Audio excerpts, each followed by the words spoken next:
100 ఏళ్ల క్రితం క్రైస్తవ వ్యవస్థ మీద 100 ఏళ్ల క్రితం ఉన్నత వర్గాల ప్రభావం ఉన్నది. వాళ్ళు ప్రచారకులు, వీళ్ళు భక్తులు, అంతే. వాళ్ళు ప్రచారకులు, వీళ్ళు భక్తులు. ఇప్పటికీ 100 ఏళ్ల తర్వాత చరిత్ర చెప్తున్నా నేను. పేర్లు 100 ఏళ్ల తర్వాత చరిత్ర చెప్తున్నా, వాళ్ళ పేర్లు. ఇప్పుడు చూడండి, చౌత ఈ తెలుగు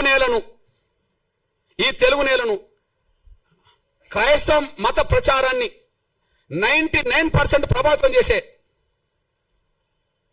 పెద్ద పెద్ద ఫాదర్ల పేరు, పాస్టర్ల పేరు, బ్రదర్స్ పేరు మీకు చదివి వినిపిస్తా.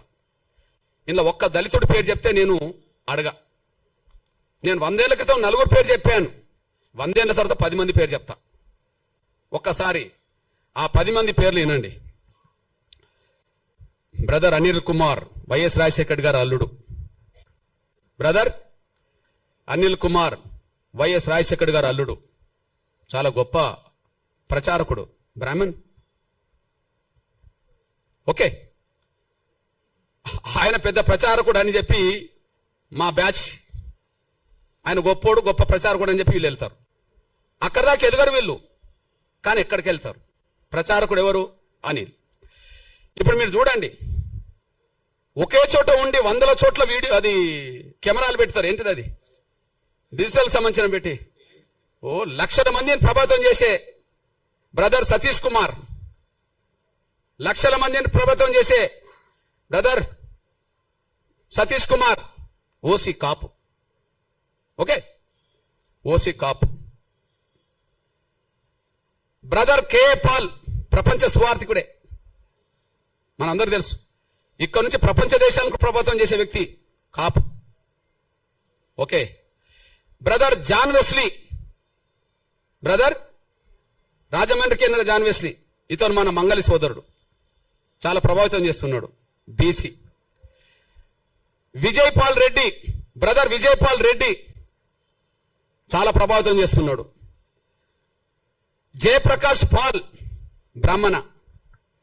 జయప్రకాష్ పాల్, బ్రాహ్మణ.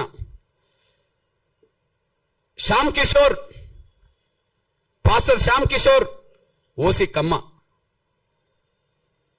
Okay, OC Kamma. Stephen Paul, pastor PJ Stephen Paul, OC, బ్రాహ్మణ. Hosanna ministries John Wesley, Kapu. Pastor Shalem Raj, BC. Pastor Shalem Raj, BC. మా దళితుడు ఎక్కడున్నాడో నాకు అర్థమవుతలేడు. వీళ్ళు ఈ తెలుగు నేల మీద క్రైస్తవ మత ప్రచారకులుగా వాళ్ళు దేశంలో అంతర్జాతీయ స్థాయిలో పేరు తెచ్చుకుంటున్నారు. వాళ్ళని నమ్మి సమానత్వం ఉన్నదని చెప్పి వీళ్ళు భక్తులుగా పోతున్నారు. ఇప్పుడు ఈ ప్రచారం చేసిన వాళ్లకు, ఈ మతంలో చేరండి, మతం గొప్పదని చెప్తున్న వాళ్లకు 1950 ఆర్డర్ వర్తించదు. 1950 ఆర్డర్ వర్తించదు. వాళ్ళ కులం వాళ్ళ కులంగానే ఉంటుంది. వాళ్ళ కులం వాళ్ళ బ్రాహ్మణ కులమే, వాళ్ళు ఓసీలే. వాళ్ళు కమ్మ కులమే, వాళ్ళు ఓసీలే. మా మంగళ సోదరుడు బీసీనే, కాపులు ఓసీనే అక్కడ కదా, కమ్మ వాళ్ళు ఓసీనే. ఈ ఆర్డర్ వాళ్ళకేం వర్తించదు. ఎవరైతే క్రైస్తవ మతం చాలా గొప్పదని ప్రచారం చేసి దూసుకెళ్తున్నారో, పేరు తెచ్చుకుంటున్నారో, ప్రతి ఆదివారం, శనివారం, శుక్రవారం ప్రతిరోజు ప్రార్థన పేరుతో దశమభాగం తీసుకుంటున్నారో, ప్రార్థనల పేరుతో దశమభాగం కోరుతున్నారో, అసలు దశమభాగం ఇవ్వకపోతే కూడా దేవుడు అంగీకరించాడని చెప్పి మన భయభ్రాంతులు గురి చేస్తున్నారో, వాళ్లకు ఈ ఆర్టికల్, ఈ రాష్ట్రపతి 1950కి సంబంధించిన ఆర్డర్ వర్తించదు. ఆర్డరు మేము గొర్రెలం కదా, వర్తిస్తుంది. దళితులు వాళ్ళు గొర్రెలాగా భావించుకుంటారు. వాళ్ళకు వీళ్ళకి వర్తిస్తుంది ఆర్డర్, వాళ్ళకు వర్తించదు. మీరు చెప్పండి, ఇది వివక్షత కాదా? రాజ్యాంగ విరుద్ధం అన్న నేను. ఆర్టికల్ 14కు 15కు విరుద్ధం,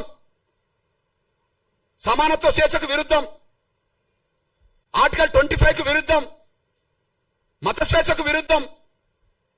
అంటే బ్రాహ్మణులు మాత్రం క్రైస్తవ మతం పుచ్చుకోండి అంటే ప్రచారం చేయవచ్చునా?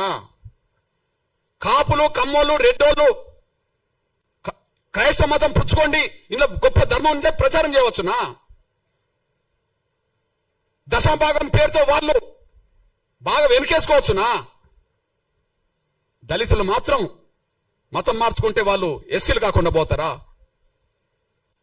బ్రాహ్మణులు అయినప్పుడు, క్రైస్తవ మతం పుచ్చుకున్న వాళ్ళు బ్రాహ్మణులుగానే ఉన్నప్పుడు వాళ్ళు ఓసీలు అయినప్పుడు, క్రైస్తవ మతం పుచ్చుకున్న వాళ్ళు కమ్మోళ్ళు అయినప్పుడు వాళ్ళు ఓసీలు అయినప్పుడు, కాపులు ఓసీలు అయినప్పుడు, ఓసీలుగా ఉన్నప్పుడు,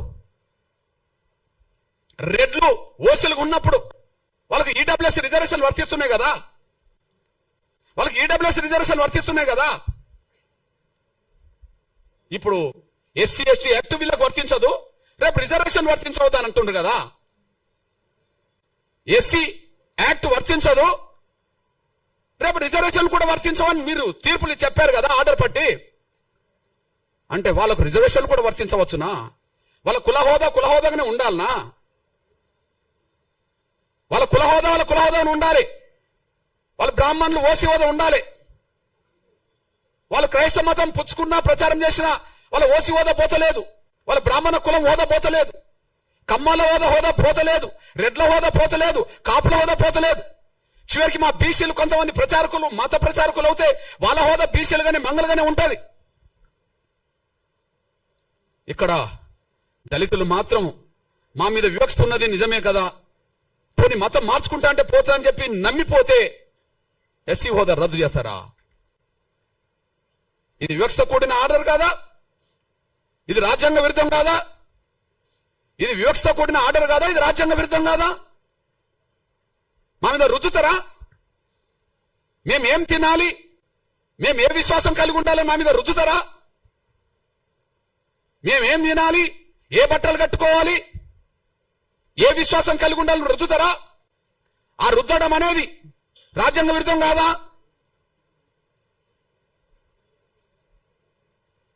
మత స్వేచ్ఛ లేదని, ఎవరు కూడా హిందూ ధర్మంలోనే ఉండాలని కుల వ్యవస్థ రద్దు చేసి ఆర్టికల్ 25 తొలగించండి, మాకు అభ్యంతరం లేదు. మత స్వేచ్ఛ వద్దు, అందరూ హిందువులుగానే ఉందాం, అందరూ సనాతన ధర్మం విశ్వసిద్దాం, అందరూ హిందువులుగానే ఉందాం, సనాతన ధర్మాన్ని విశ్వసిద్దాం. కుల వ్యవస్థ ఉండదు, కులాన్ని రద్దు చేస్తున్నామని చెప్పానండి. దాని ద్వారా మెజార్టీ ప్రజలు ఆర్టికల్ 25 ఉన్నా లేకపోయినా దాన్ని పట్టించుకోరు. మనకి ఇక్కడ అందరికీ స్వేచ్ఛ ఉంటే, అందరికీ గౌరవం ఉంటే, ఈ మత విశ్వాసాల్లో, హిందూ ధర్మంలో లేదా సనాతన ధర్మంలో ఏదో ఒక లోపం లేకపోతే, కుల వ్యవస్థను సమర్థించే వ్యవస్థ లేకపోతే ఇన్ని ఎందుకు వస్తాయి? మనం విస్తరించలేకుండా పోయినాం, కానీ వాళ్ళు విస్తరించుకుంటూ ఇక్కడికి వచ్చేశారు. ఆ విస్తరించేటప్పుడు అది కరెక్ట్ మంచిది అని చెప్పి ప్రచారం చేసింది అగ్రకులాల క్రైస్తవ ప్రచారకులే. వివక్ష గురైన వాడు పోతే మాత్రం అని హక్కు రద్దు చేస్తారు. ఇది న్యాయం కాదు, ధర్మం కాదు. ఇది గాంధీ కుట్రలో భాగం. గాంధీ ప్రత్యక్షంగా ఉండి కమ్యూనల్ అవార్డు అమలు కాకుండా అడ్డుకున్నాడు. గాంధీ పరోక్షంగా ఆనాడు రాజ్యాంగ సభ చర్చల్లో దళిత క్రైస్తవులకు రిజర్వేషన్ అవసరం లేదు, మేము అందరూ సమానమే అని చెప్పి 4 అగ్రకులాల క్రైస్తవ పెద్దలతో అలా రాయించుకున్నాడు.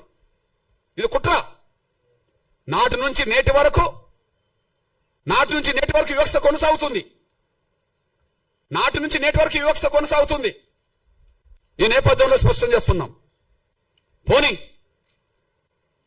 అంబేద్కర్ అభిప్రాయం స్పష్టంగా ఉన్నది. అంబేద్కర్ విలువనిస్తుండ్రా? మేము అంబేద్కర్ను గౌరవిస్తామని మాట్లాడుతుండ్రు కదా, అంబేద్కర్ ప్రపంచ మేధావని మాట్లాడుతుండ్రు కదా, అంబేద్కర్ గొప్ప రాజనీతిజ్ఞుడు అని మాట్లాడిండు కదా. మరి ఆయన అభిప్రాయానికి విలువనివ్వాలి కదా. ఈ దేశంలో మత వ్యవస్థ కంటే మత వ్యవస్థని మింగింది ఇప్పుడు కుల వ్యవస్థ కదా. ఏదో అంటారు చూడు, పాముకు పాలు పోస్తే కాటేయకుండా ఉంటుందా అంటే, సనాతన ధర్మంలో కులం లేదనేటోళ్ళు ఉన్నారు, సంతోషమే. హిందూ ధర్మంలో వివక్ష లేదని అంటారు, సంతోషమే. మరి సనాతన ధర్మానికి కులానికి సంబంధం లేనప్పుడు, హిందూ ధర్మంలో వివక్ష లేనప్పుడు కుల వ్యవస్థ మనకు అవసరమే లేదు కదా.